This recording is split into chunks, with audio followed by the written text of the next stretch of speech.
So there are lots of changes coming into the college football playoff, and obviously there's still a slot for a group of 5 team, a guaranteed slot for a group of 5 team to make the college football playoff.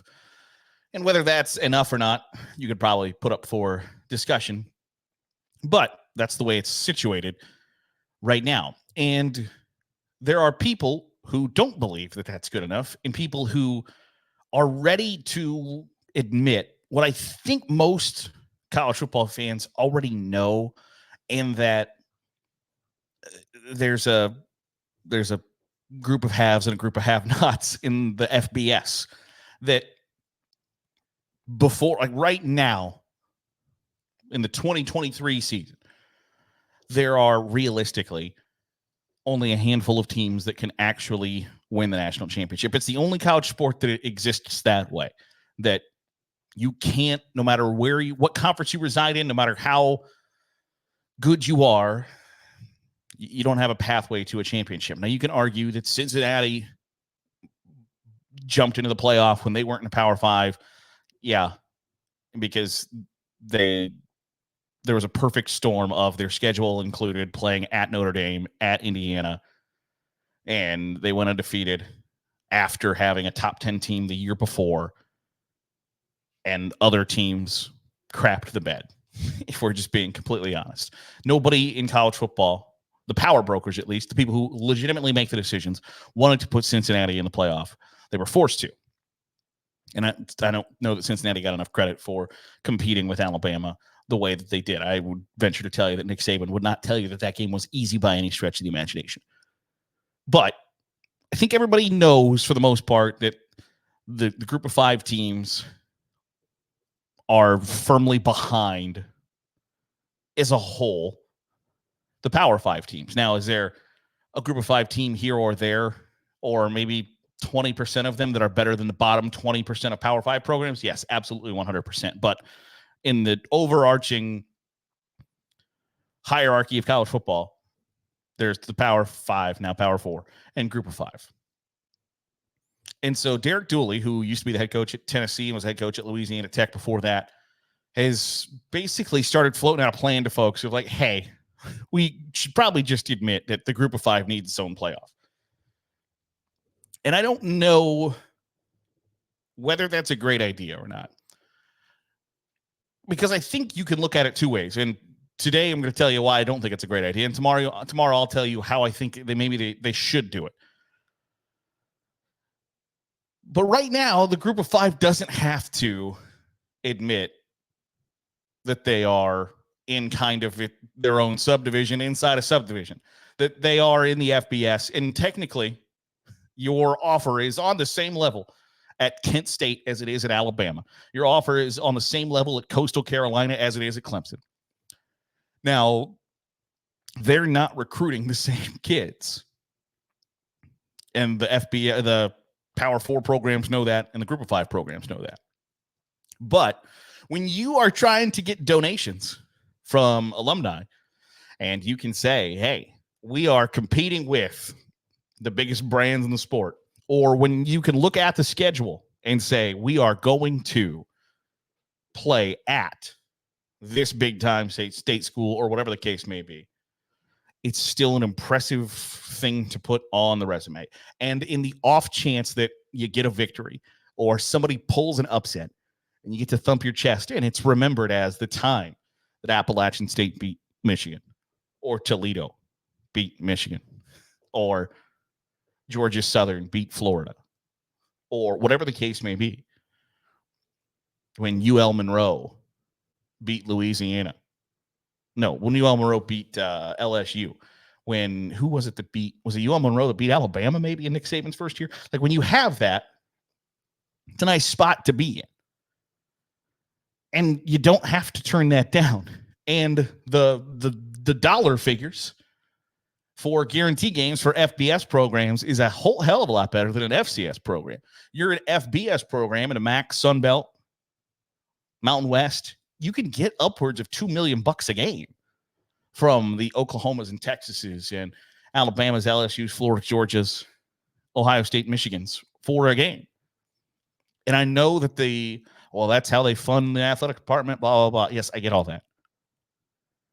But right now you get to say, hey, we are on that same level playing field. And if we hire the right coach and if we do this, that, the other, we can be in the playoff and we can be playing games in front of 15 million people on TV.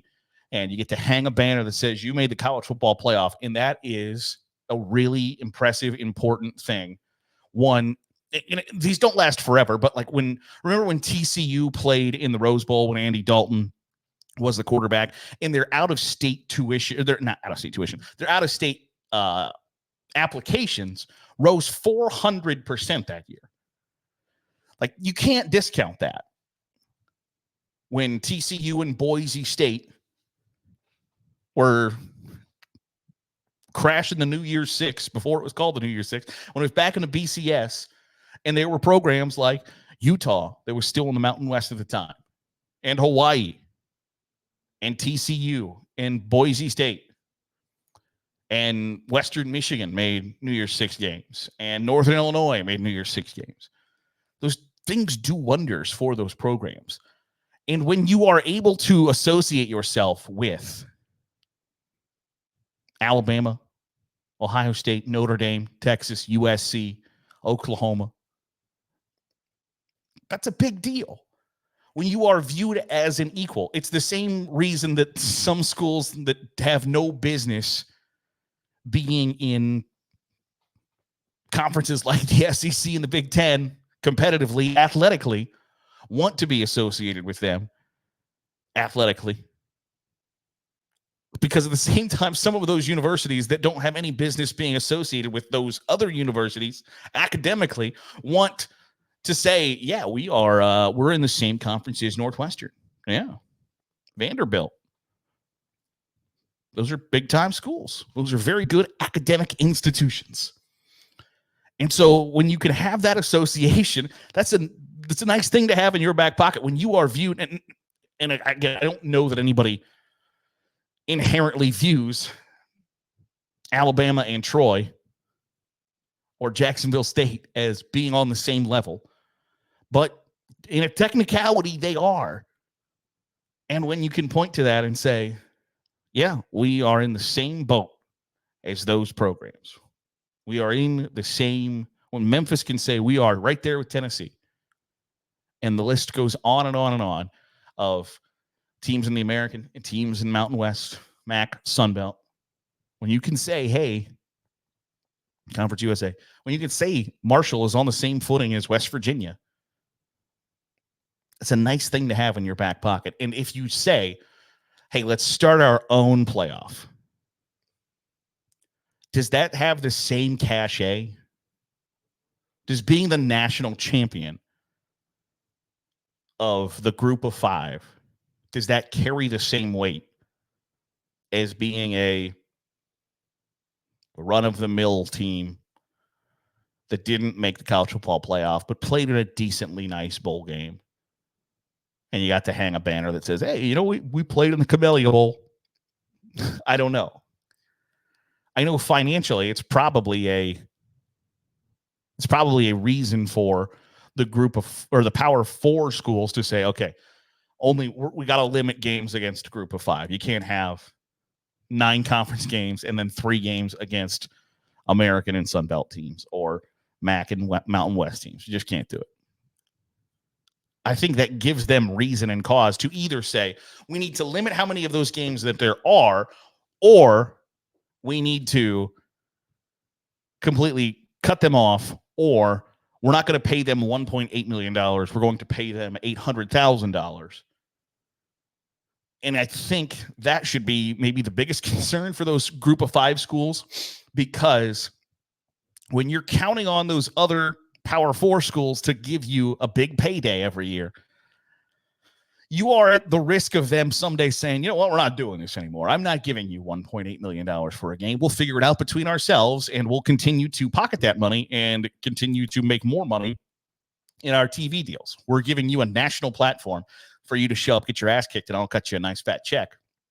But at some point, when people start to get worried about how do I keep more of this money, because that's what it's going to, like, the next logical step is, how do I make more money while keeping more money for myself. Paying Buffalo $1.8 million for a game is going to come up as they're like, well, this is really simple, actually. Why don't we just schedule somebody else in the Power Four? The TV partners love it.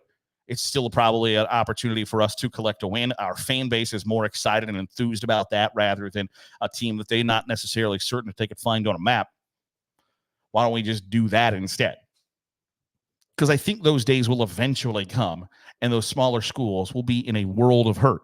So don't bite the hand that feeds you. Maybe don't poke the bear by trying to gain some notoriety for yourself, because for some recruits, there is I can go to this school, Power 4 school, where I can sit and develop for 3 years and maybe get some big NIL or compete to, maybe at some point compete for a conference championship, maybe. Or I can go to this school, the smaller school, where I'm not going to get as much NIL money, but I'm going to play right away, and we can compete for a Group of 5 championship.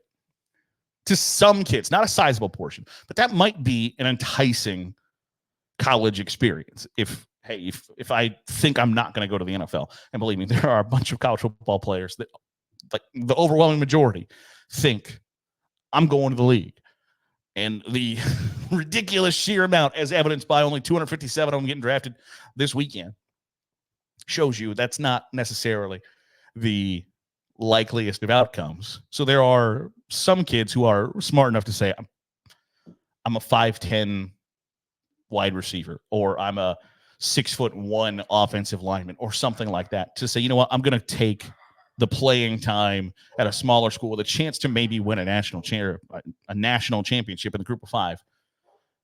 You don't want to upset those big schools that then say, you know what, I'm not going to schedule that team, or whatever the case may be. You can't bite the hand that feeds you. And I think trying to start your own college football playoff that's going to take TV money potentially away from the big dogs, or notoriety and attention away from the big dogs, isn't going to go over very well. So I don't know that that's a great idea for the Group of 5 to pursue, business-wise, football-wise, and what we'll talk about tomorrow, why I think it's a good idea, why I think it could be a good idea, or how you could make it a really, really, really good idea and a lucrative idea. We'll chat about that. But I think business-wise and playing it safe might be the best option here. But I won't be surprised if it starts to build a little bit more momentum, because the reality is, while there's one slot available and you've got dozens of schools vying for it, it might not be the best use of a university's athletic department's resources to try to chase that one spot. But there is a way forward, I think. And we'll chat about that tomorrow here on the Daily Huddle. Appreciate you making us a part of your day, however it is, wherever it is you're doing. So if you are watching on YouTube, hit the subscribe button. Make sure you're getting all the great college football content that's coming out of Saturday Glory. If you're listening on a podcast feed, drop a 5-star review. It goes a long way in helping out the channel. I'll see you tomorrow here for another episode of the Daily Huddle on Saturday Glory.